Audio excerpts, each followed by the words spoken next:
Hello दोस्तों, मेरा नाम हिमांशु गौतम और एक बार फिर से आपका स्वागत है आपके अपने इस यूट्यूब चैनल पर। दोस्तों, आपका सीएचएसएल का मेंस भी 18 नवंबर को होने वाला है और सीजीएल का मेंस आपका बाद में दिसंबर या फिर जनवरी में जब भी होने वाला उस टाइम होगा। ठीक है, तो उन दोनों में टाइपिंग बहुत इंपॉर्टेंट है। ठीक है, आप सब कर भी रहे होंगे, आपकी स्पीड अच्छी आ भी रहे होंगे। फिर भी 2-3 एडिशनल चीजें हैं जिनका अच्छे से एग्जाम दो उस टाइम पे ध्यान रखना, ताकि फालतू की कोई गड़बड़ नहीं हो जाए। ऐसा नहीं हो जाए कि हमारा मैथ, रीजनिंग, इंग्लिश जीके वाले पार्ट में तो काफी अच्छा स्कोर आ जाए और टाइपिंग की वजह से कहीं हमको नुकसान हो जाए। ठीक है, 2-3 चीजें अच्छे से ध्यान देना। पहले तो मैं बता रहा हूं आपको सीएचएसएल के बारे में कि आपको पता है कि डीई वाली पोस्ट होती है, उसमें 50 की स्पीड चाहिए होती है। इसके अलावा जो एलडीसी वाली पोस्ट होती है उसमें 35 की स्पीड चाहिए होती है अगर आप इंग्लिश में टाइपिंग कर रहे हो, और 30 की स्पीड चाहिए होती है हिंदी में टाइपिंग कर रहे हो। ठीक है, अब समझो इस चीज को। ये लोग 5 की डिप्रेशन को एक वर्ड मानते हैं। जैसे इन्होंने बोला कि इंग्लिश में 35 की स्पीड चाहिए, तो एक वर्ड का मतलब है 5 की डिप्रेशन। उसमें स्पेस भी आ गया, कॉमा भी आ गया, इन्वर्टेड कॉमा भी आ गया, फुल स्टॉप भी आ गया, सब आ गया। ठीक है, तो 5 को मिला के, एक 5 की डिप्रेशन को मिला के ये लोग एक वर्ड बोलते हैं और 35 की स्पीड आपको इंग्लिश में चाहिए होती है। ठीक है, अब बात कर रहा हूं मैं एरर की। जैसे मान लो आपको और जैसे और सीजीएल का आपको पता ही है कि 27 की स्पीड चाहिए होती है। सीजीएल में लोग बोलते हैं कि 2000 की डिप्रेशन आपको टाइप करने 15 मिनट में। ठीक है, तो ओवरऑल आप देखेंगे 27-28 के आसपास की स्पीड चाहिए होती है आपको अगर आप सीजीएल के लिए टाइपिंग कर रहे हो। ठीक, अब होता क्या है ना, कुछ 1-2 चीजें। पहले बात तो बैक स्पेस अलाउड होता है। ठीक है, आप आराम से जिस टाइम आपका सबमिट हो रहा है एग्जाम, 10-15 मिनट आपको टाइम मिलता है। ठीक है, आप पूरा टाइप करते हो अच्छे से, और जिस टाइम सबमिट हो रहा है ना उस टाइम तक आप जो जो चेंजेस कर सकते हो उसमें कर सकते हो। जिस टाइम चीज सबमिट हो रही है वो काउंट होती है। ठीक है, तो बैक स्पेस अलाउड है। आपने कुछ गलत लिखा, आराम से मिटाओ उसको और वापस सही कर लो। ठीक है, पहली चीज तो है। दूसरा कि स्टार्टिंग में जब आपका मेन टाइपिंग होगा ना, उसके पहले 10 मिनट की एक मॉक प्रैक्टिस होती है। ठीक है, वहीं चालू हो जाता है, पूरा सेम पैटर्न पर टाइपिंग किया जाता है। तो आपका जो कीबोर्ड है ना उसकी एक एक की को अच्छे से चेक कर लो। वहां पे वो टाइपिंग प्रैक्टिस के लिए नहीं होता 10 मिनट का। ये होता है कि आपको जो कीबोर्ड दिया हुआ है, अगर आपको लग रहा है कि इसमें कुछ गड़बड़ है तो उस चीज को एक एक चीज को अच्छे से चेक कर लो और कीबोर्ड आप चेंज करवा लो। ठीक है, वहां कोई भी ऐसे नहीं कि आप कोई इंट्रोवर्ट हो बोल नहीं पा रहा हो, भाई ऐसा कुछ भी नहीं होता। कीबोर्ड में अगर गड़बड़ आ रही है, कोई चीज टाइप नहीं हो रही, कीबोर्ड आपको नीचे ड्रॉर में रखना है या ऊपर रखना है, मतलब सिस्टम के जस्ट सामने रखना है। ठीक है ना, ऊपर टेबल पे रखना है। ये सारी चीजें उस 10 मिनट में आप देख लो कि कहाँ आपका सही हाथ बैठ रहा है। ऐसा नहीं हो जाए कि कीबोर्ड में कहीं गड़बड़ थी, हम बोल नहीं पाए, ऐसे में क्या ही चेंज करवाते हैं और फिर टाइपिंग में हमारा नुकसान हो गया। ठीक है, तो वो वाली चीज भी देख लेना।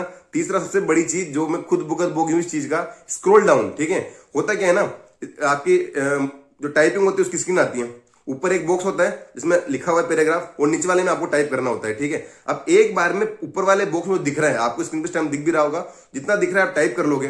फिर उसके बाद वाला पार्ट तो आपको स्क्रॉल करना पड़ेगा ना। ठीक है, तो उसमें ऐसा नहीं होता कि ऑटोमेटिक आता जाएगा, आपको बकायदा खुद से स्क्रॉल करना पड़ेगा। से माउस से आप स्क्रॉल करोगे उसको। ठीक है, तो उस टाइम जब आप उसको स्क्रॉल कर रहे होंगे तो ध्यान रखना कि कोई लाइन छूट नहीं जाए। ठीक है, वो जो ऐसा कि जितना लिखा हुआ है ना उसको ऊपर चला जाएगा, बाकी नया पार्ट ऊपर आएगा। ठीक है, तो कोई लाइन छूट नहीं जाए उसका वहां पे स्पेशल ध्यान रखना आप लोग। ठीक है, तो ये 2-3 चीजें हैं। और एरर कैसे काउंट होते हैं भाई साहब, कि जैसे मान लो 2000 की डिप्रेशन है, ठीक, किसी भी सीजन मान लो, सेशन मान लो। ठीक है, और 10% एरर अलाउ है, तो अगर आप इसका मतलब 200 अल्फाबेट की 200 की डिप्रेशन की आप गलती कर सकते हो। अब जैसे आपने कोई वर्ड है हिमांशु, HIMANSHU, ये छूट गया आपका, ये नहीं लिखा, तो हिमांशु में कितने अल्फाबेट आते हैं? 8 आते हैं ना, तो आप 8 की गलती कर चुके हो। अगर 2000 टोटल आपको की डिविजन टाइप करने हैं, ठीक है, और 10% की मान लो आपकी कैटेगरी में एरर अलाउ है, ठीक है, तो आप 200 की गलती कर सकते हो। हिमांशु में 8 अल्फाबेट आते हैं, आपने ये वर्ड छोड़ दिया तो आप 8 की गलती कर चुके। अब आप 192 और मिस्टेक कर सकते हो। इसका मतलब कोई लाइन अगर छूट गया आपकी, उस लाइन में अगर सारे मिला के स्पेस सब मिला के 100 अल्फाबेट थे, तो आप 100 की गलती कर दिया आपने वो लाइन। ठीक है, तो मेरी भी लाइन छूट गई थी, तब यही हुआ था कि लाइन छूटने के बाद मेरी और चीजें सही थी और मैं इस एरर के मार्जिन में आ गया था, तो इसलिए मेरा प्री निकल गया था, मतलब सीएचएसएल मेरा टाइपिंग निकल गया था। ठीक है, तो ये वाली चीजें इस पर ध्यान देते रहो, 2-3 चीजें। बाकी जो मैं बता रहा हूँ कि बैक स्पेस वगैरह अलाउड होते हैं, 10 मिनट की जो प्रैक्टिस में कीबोर्ड अच्छे से चेक कर लेना। ठीक है, और जो स्क्रॉल डाउन है वहां विशेष तौर पर ध्यान रखना कि वो चीज इंपॉर्टेंट है। ठीक है, बाकी पढ़ते रहो, तैयारी करते रहो, टाइपिंग भी इंपॉर्टेंट है, कंप्यूटर भी इंपॉर्टेंट है, मैथ्स रीजनिंग इंग्लिश जीके वाला पार्ट भी इंपॉर्टेंट है। ठीक है, बाकी अभी तक टाइपिंग नहीं करी तो 1-2 घंटे तो भी कर लिया करो, अगर सीएचएसएल का ही कर रहे हो तो। ठीक है, सीजीएल में 27 की स्पीड तो आई जाती है, पर अगर सीएचएसएल की स्पीड अभी कम आ रही है और 10 दिन बाद आपका एग्जाम आ गया, ठीक है, तो अब तो कम से कम 2 घंटे तो आप प्रैक्टिस करो। ठीक है, बाकी क्विज लगाते रहो, मॉक अटेम्प्ट करते रहो, लाइव मॉक आते रहते हैं उनको अटेम्प्ट करते रहो, सेक्शन क्विज लगाते रहो। टेक्स्ट बुक पे आपको बहुत सारे सेक्शनल क्विज मिलते हैं, मॉक मिलते हैं, और अभी अच्छे वाले मेंस के मॉक भी आना, रिलेवेंट जो मॉक है, ठीक है, वो आना शुरू भी हो गए। जो इन्होंने अच्छे वाले मॉक है सीजीएल मेंस के, ठीक है, उन्होंने डालना शुरू किया है, मैं इसका लिंक डाल दूंगा, जाके आप चेक कर सकते हो, उनको अटेम्प्ट करते रहा करो। ठीक है, टेक्स्ट बुक नहीं है तो HMU10 लगा के आप टेक्स्ट बुक का कूपन कोड, मतलब HMU10 कूपन कोड लगा के आप टेक्स्ट बुक परचेज कर सकते हैं। ठीक है, तो ये 2 4 चीजें थी टाइपिंग के बारे में जो आपको ध्यान देना चाहिए।